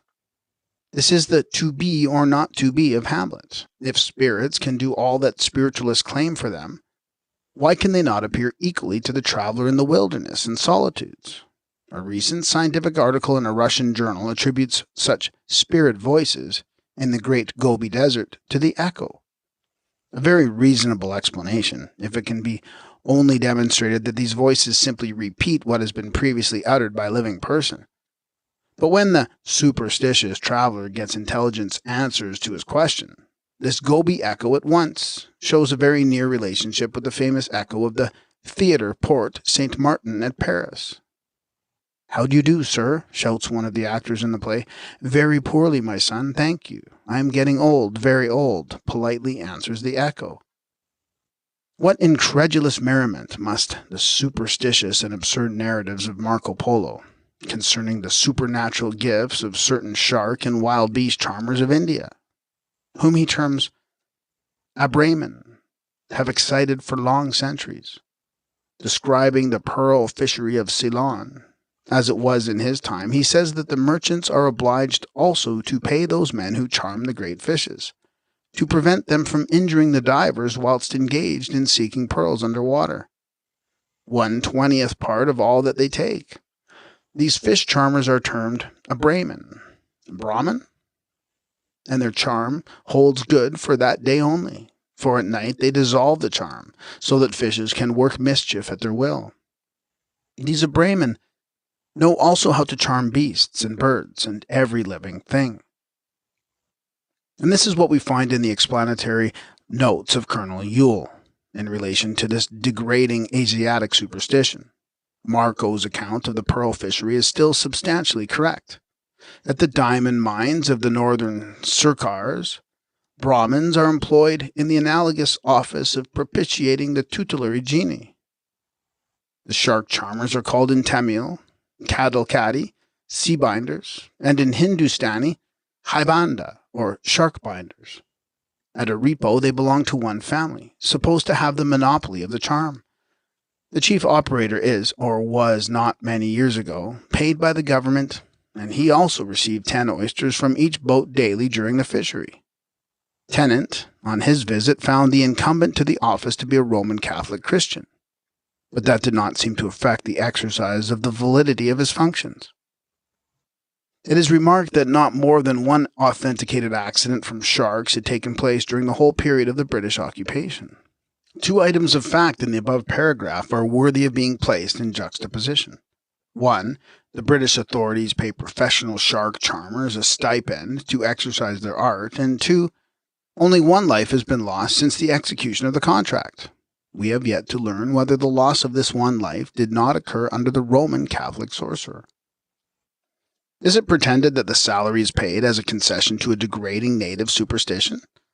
Very well, but how about the sharks? Are they receiving salaries also from the British authorities out of the Secret Service Fund? Every person who has visited Ceylon must know that the waters of the Pearl Coast swarm with sharks of the most voracious kind, and that it is even dangerous to bathe, let alone to dive for oysters. We might go further, if we chose, and give the names of British officials of the highest rank in the Indian service, who, after resorting to native magicians and sorcerers to assist them in recovering things lost, or in unraveling vexatious mysteries of one kind or another, and being successful, and at the time secretly expressing their gratitude, have gone away, and shown their innate cowardice before the world's Areopagus, by publicly denying the truth of magic, and leading the jest against Hindu superstition. Not many years ago, one of the worst of superstitions scientists held to be that of believing that the murderous portrait remained impressed on the eye of the murdered person, and that the former could be easily recognized by examining carefully the retina. The superstition asserted that the likeness could be made still more striking by subjecting the murdered man to certain old women's fumigations, and the like gossip. And now an American newspaper of March 26, 1877 says, "A number of years ago, attention was attracted to a theory which insisted that the last effort of vision materialized itself and remained as an object imprinted on the retina of the eye after death. This has been proved a fact by an experiment tried in the presence of Dr. Gamgee, FRS, of Birmingham, England, and Professor Bunsen, the subject being a living rabbit. The means taken to prove the merits of the question were most simple, the eyes being placed near an opening in a shutter, and retaining the shape of the same after the animal had been deprived of life. If, from the regions of idolatry, ignorance, and superstition, as India is termed by some missionaries, we turn to the so-called center of civilization, Paris, and we find the same principles of magic exemplified there under the name of occult spiritualism. The Honorable John L. O'Sullivan, ex-minister plenipotentiary of the United States to Portugal, has kindly furnished us with the strange particulars of a semi-magical séance, which he recently attended with several other eminent men at Paris. Having his permission to that effect, we print his letter in full. New York, February 7, 1877. I cheerfully obey your request for a written statement of what I related to you orally, as having been witnessed by me in Paris last summer at the house of a highly respectable physician, whose name I have no authority to use, but whom, after the usual French fashion of anonymizing, I will call Dr. X. I was introduced there by an English friend, well known in the spiritualist circles in London, Mr. Gledstanes. Some 8 or 10 other visitors were present, of both sexes. We were seated in fauteuils, occupying half of a long drawing-room, flush with a spacious garden. In the other half of the room was a grand piano, a considerable open space between it and us, and a couple of fauteuils in that space, evidently placed there to be occupied by other sitters. A door near them opened into the private apartments. Dr. X came in and discoursed to us for about 20 minutes with rapid and vehement French eloquence, which I could not undertake to report. He had, for over 25 years, investigated occult mysteries, of which he was about to exhibit some phenomena. His object was to attract his brethren of the scientific world, but few or none of them came to see for themselves. He intended before long to publish a book. He presently led in 2 ladies, the younger one of his wife, the other, whom I will call Madame Y, a medium or sensitive, with whom he had worked through all that period in the prosecution of these studies, and who had devoted and sacrificed her whole life to this work with him. Both these ladies had their eyes closed, apparently in trance. He stood them at the opposite side of the long grand piano, which was shut, and directed them to put their hands upon it. Sounds soon began to issue from the chords, marching, galloping, drums, trumpets, rolling musketry, cannon, cries, and groans. In one word, a battle. This lasted, I should say, some 5 to 10 minutes. I should have mentioned that before the two mediums were brought in, I had written in pencil on a small bit of paper, by direction of Mr. Gladstanes, who had been there before, the names of 3 objects to be known to myself alone, viz., some musical composer, deceased, a flower, and a cake. I chose Beethoven, a marguerite, daisy, and a kind of French cake called plombières, and rolled the paper into a pellet, which I kept in my hand, without letting even my friend know its contents. When the battle was over, he placed Madame Y in one of the 2 fauteuils, Madame X being seated apart at one side of the room, and I was asked to hand my folded or rolled paper to Madame Y. She held it, unopened, between her fingers on her lap. She was dressed in white merino, flowing from her neck and gathered in at the waist, under a blaze of light from chandeliers on the right and left. After a while, she dropped the little roll of paper to the floor, and I picked it up. Dr. X then raised her to her feet and told her to make the evocation of the dead. He withdrew the fauteuils and placed in her hand a steel rod of about 4½ or 5 feet in length, the top of which was surmounted with a short crosspiece, the Egyptian towel. With this she traced a circle round herself, as she stood, of about 6 feet in diameter. She did not hold the crosspiece as a handle, but on the contrary, she held the rod at the opposite end. She presently handed it back to Dr. X. There she stood for some time, her hands hanging down and folded together in front of her, motionless, and with eyes directed slightly upward toward one of the opposite corners of the long salon. Her lips presently began to move, with muttered sounds, which after a while became distinct in articulation, in short broken sentences or phrases, very much like the recitation of a litany. Certain words, seeming to be names, would reoccur from time to time. It sounded to me somewhat as I have heard Oriental languages sound. Her face was very earnest and mobile with expression, with sometimes a slight frown on the brow. I suppose it lasted about 15 or 20 minutes. Amidst the motionless silence of all the company, as we gazed on the weird scene, her utterance finally seemed to increase in vehemence and rapidity. At last she stretched forth one arm toward the space on which her eyes had been fixed, and with a loud cry, almost a scream, she exclaimed, "Beethoven!" and fell backward, prostrate on the floor. Dr. X hastened to her, made eager magnetic passes about her face and neck, and propped up her head and shoulders on cushions. And there she lay like a person sick and suffering, occasionally moaning, turning restlessly, etc. I suppose a full half-hour then elapsed, during which she seemed to pass through all the phases of gradual death. This, I was told, was a reenacting of the death of Beethoven. It would be long to describe in detail, even if I could recall all. We watched as though assisting at a scene of real death. I will only say that her pulse ceased. No beating of the heart could be perceived. Her hands, first, then her arms, became cold, while warmth was still to be felt under her armpits. Even they, at the last minute, became entirely cold. Her feet and legs became cold in the same manner, and they swelled astonishingly. The doctor invited us to come and recognize these phenomena. The gasping breaths came at longer and longer intervals, and feebler. At last came the end. Her head fell sideways. Her hands, which had been picking with fingers about her dress, collapsed also. The doctor said, "She is now dead." And so it seemed, indeed. In vehement haste he produced, I did not see from where, 2 small snakes, which he seemed to huddle about her neck and down into her bosom, making also eager transverse passes about her head and neck. After a while she appeared to revive slowly, and finally the doctor and a couple men servants lifted her up and carried her off into the private apartments, from which he soon returned. He told us that this was all very critical, but perfectly safe, but that no time was to be lost, for otherwise the death, which he said was real, would be permanent.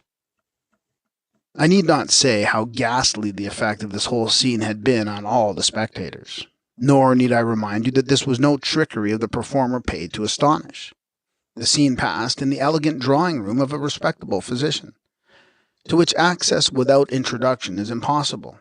while outside of the phenomenal facts, 1,000 indescribable details of language, manner, expression, and action presented those minute guarantees of sincerity and earnestness which carry conviction to those who witness, though it may be transmitted to those who only hear or read of them.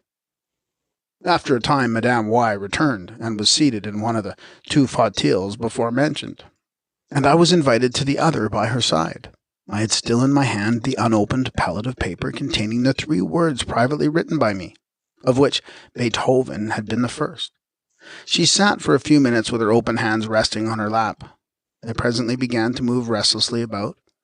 "Ah, it burns, she said, and her features contracted with an expression of pain. In a few moments she raised one of them, and it contained a marguerite, the flower I had written as my second word. I received it from her, and after it had been examined by the rest of the company, I preserved it. Dr. X said it was a species not known in that part of the country, an opinion in which he was certainly mistaken, as a few days afterwards I saw the same in the flower market of the Madeleine. Whether this flower was produced under her hands or was simply an abhorrer, as in the phenomena we are familiar with in the experiences of spiritualism, I do not know. It was one or the other, for she certainly did not have it as she sat there by my side, under a strong light, before it made its appearance. The flower was perfectly fresh in every one of its delicate petals.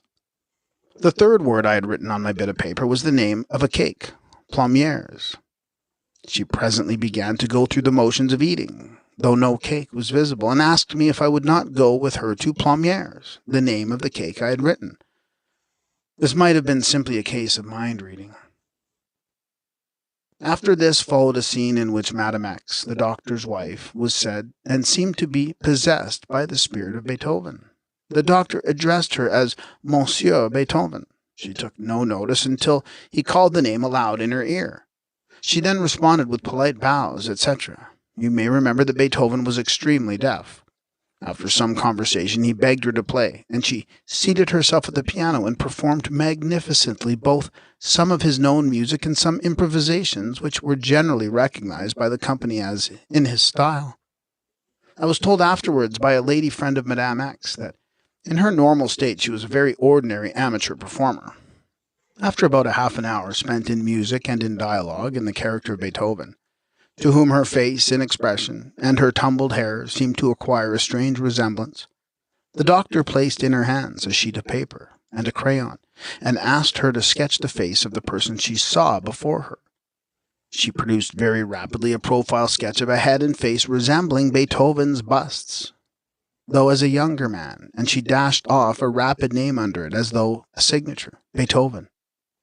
I preserved the sketch, though how the handwriting may correspond with Beethoven's signature I cannot say. The hour was now late, and the company broke up, nor had I any time to interrogate Dr. X upon what we had thus witnessed. But I called on him with Mr. Gladstone's a few evenings afterwards.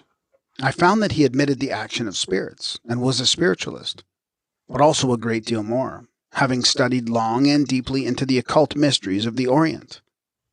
So I understood him to convey, while he seemed to prefer to refer me to his book, which he would probably publish in the course of the present year.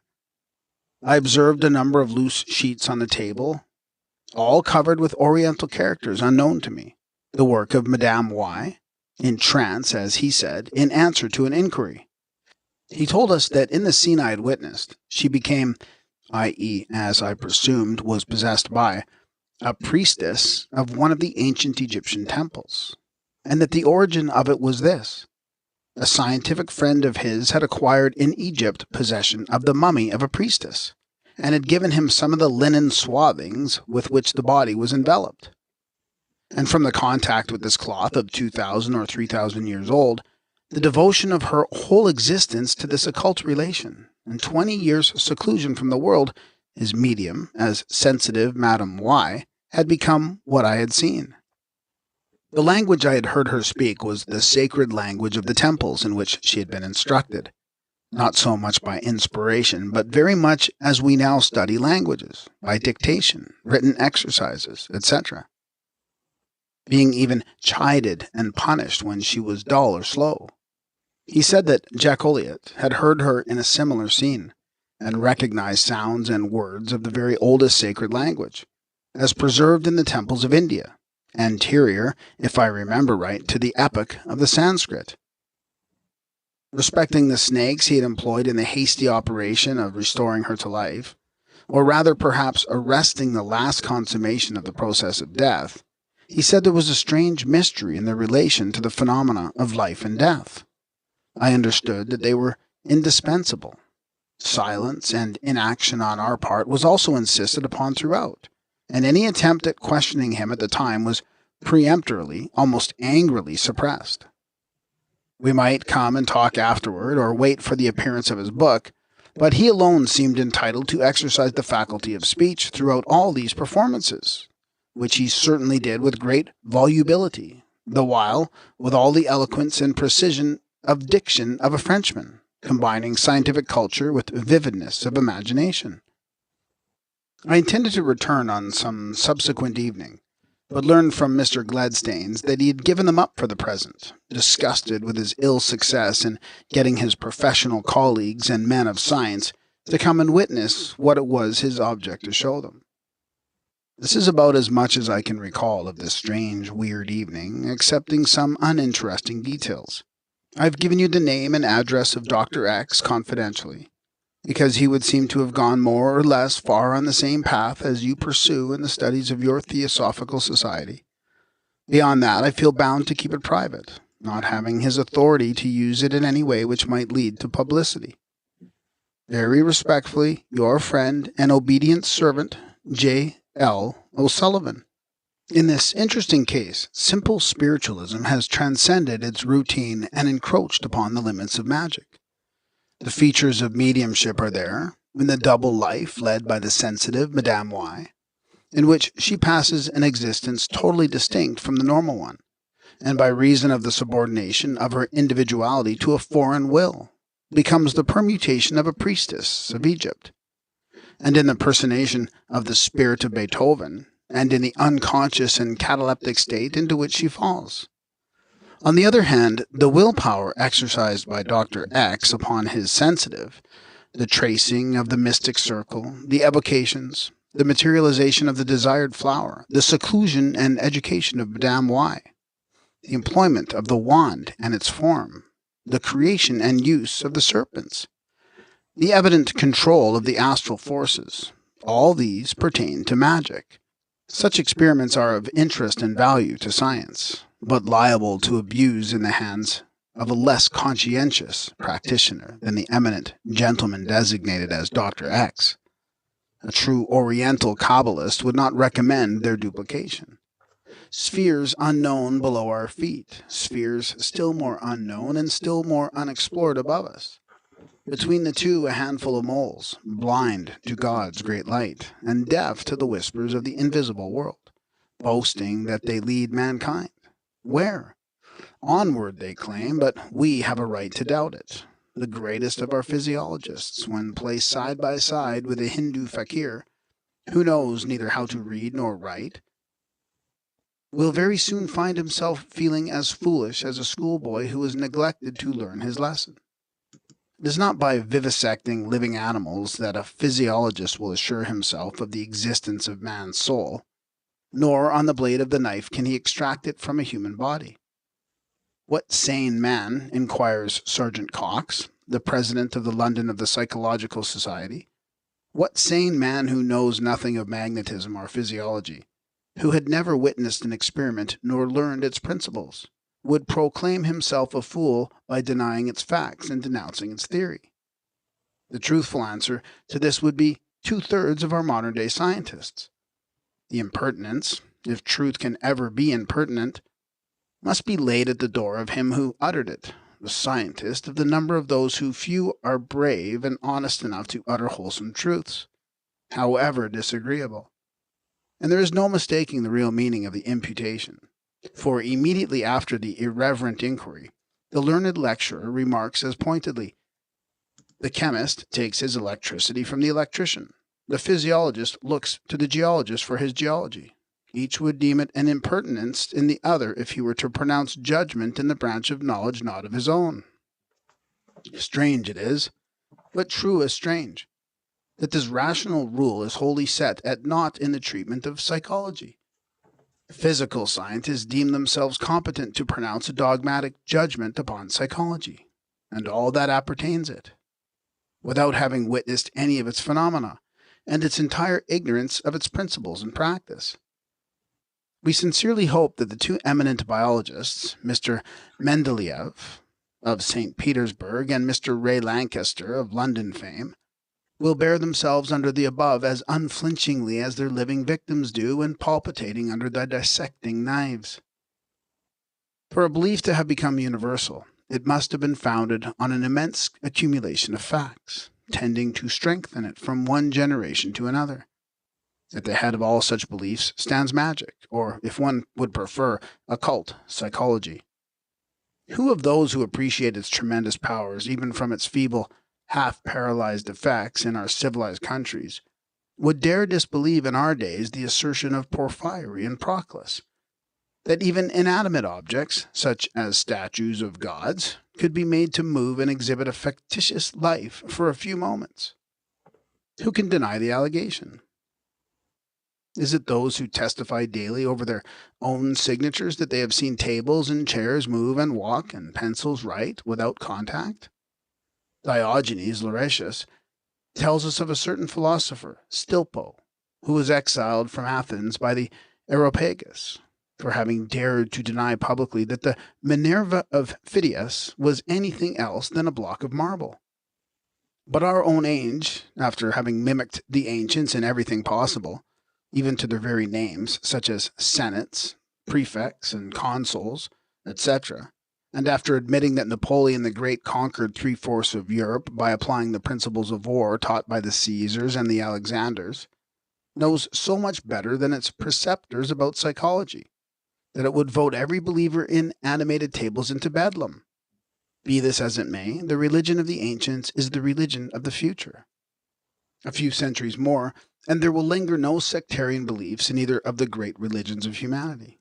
Brahmanism and Buddhism, Christianity and Mohammedanism, will all disappear before the mighty rush of facts. I will pour out my spirit upon all flesh, writes the prophet Joel. Verily I say unto you, greater works than these shall you do, promises Jesus. But this can only come to pass when the world returns to the grand religion of the past, the knowledge of those majestic systems which preceded, by far, Brahmanism, and even the primitive monotheism of the ancient Chaldeans. Meanwhile, we must remember the direct effects of the revealed mystery, the only means by which the wise priests of old could impress upon the grosser senses of the multitudes the idea of the omnipotency of the creative will or first cause, namely the divine animation of inert matter, the soul infused into it by the potential will of man, the microcosmic image of the great architect, and the transportation of ponderous objects through space and material obstacles. Why should the pious Roman Catholic turn away in disgust at the heathen practices of the Hindu Tamil, for instance? We have witnessed the miracle of San Gennaro in good old Naples, and we have seen the same in Nagarjukoil in India. Where is the difference? The coagulated blood of the Catholic saint is made to boil and fume in its crystal bottle, to the gratification of the Lazzaroni, and from its jeweled shrine the martyr's idol beams radiant smiles and blessings at the Christian congregation. On the other hand, a ball of clay filled with water is stuffed into the open breast of the god Suran, and while the padre shakes his bottle and produces his miracle of blood, the Hindu priest plunges an arrow into the god's breast, and produces his miracle, for the blood gushes forth in streams, and the water is changed into blood. Both Christians and Hindus fall in raptures at the sight of such a miracle. So far, we do not see the slightest difference. But can it be that the pagan learned the trick from San Gennaro? No, Asclepius, says Hermes, that as the highest one is the father of the celestial gods, so is man the artisan of the gods who reside in the temples, and who delight in the society of mortals.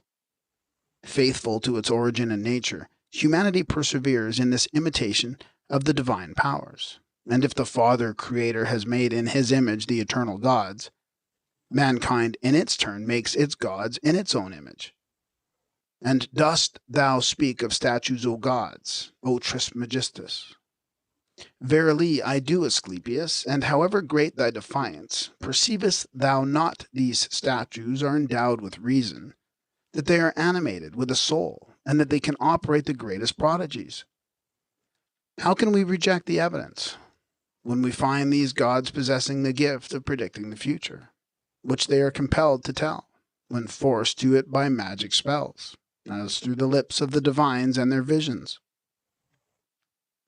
It is the marvel of marvels that man could have invented and created gods. True, the faith of our ancestors has erred, and in their pride they fell into error as to the precise essence of these gods. But they have still found out that art themselves. Powerless to create soul and spirit, they evoke the souls of angels and demons in order to introduce them into the consecrated statues, and so make them preside at their mysteries, by communicating to idols their own faculty to do good as well as evil. It is not antiquity alone which is full of evidence that the statues and idols of the gods at times exhibited intelligence and locomotive powers. Full in the 19th century, we see the papers recording the capers played by the statue of the Madonna of Lourdes. This gracious lady, the French Notre Dame, runs away several times to the woods adjoining her usual residence, the parish church. The sexton is obliged to hunt after the runaway and bring her home more than once. After this begins a series of miracles, healing, prophesying, letter dropping from on high, and what not. These miracles are implicitly accepted by millions and millions of Roman Catholics, numbers of these belonging to the most intelligent and educated classes. Why then should we disbelieve in testimony of precisely the same character, given as to contemporary phenomena of the same kind, by the most accredited and esteemed historians, by Titus Livy, for instance? Juno, would you please abandon the walls of Veii, and change this abode for that of Rome? Inquires of the goddess a Roman soldier after the conquest of that city. Juno consents, and nodding her head in token of acquiescence, her statue answers, "Yes, I will." Furthermore, upon the carrying off the figure, it seems to instantly lose its immense weight, adds the historian, and the statue seems rather to follow them than otherwise. With naivety and a faith bordering on the sublime, de Musceau bravely rushes into the dangerous parallels, and gives a number of instances of Christians as well as heathen miracles of that kind. He prints a list of such walking statues of saints and Madonnas, who lose their weight and move about as so many living men and women, and present unimpeachable evidence of the same from classical authors who describe their miracles. He has but one thought, one anxious and all overpowering desire, to prove to his readers that magic does exist, and that Christianity beats it flat. Not that the miracles of the latter are either more numerous or more extraordinary or suggestive than those of the pagans. Not at all. And he is a fair historian as to facts and evidence. But it is his arguments and reflections that are priceless. One kind of miracle is produced by God, the other by the devil. He drags down the deity and places him face to face with Satan, allows the arch-enemy to beat the Creator by long odds. Not a word of solid, evident proof to show the substantial difference between the two kinds of wonders. Would we inquire the reason why he traces in one the hand of God and in the other the horn and hoof of the devil? Listen to the answer.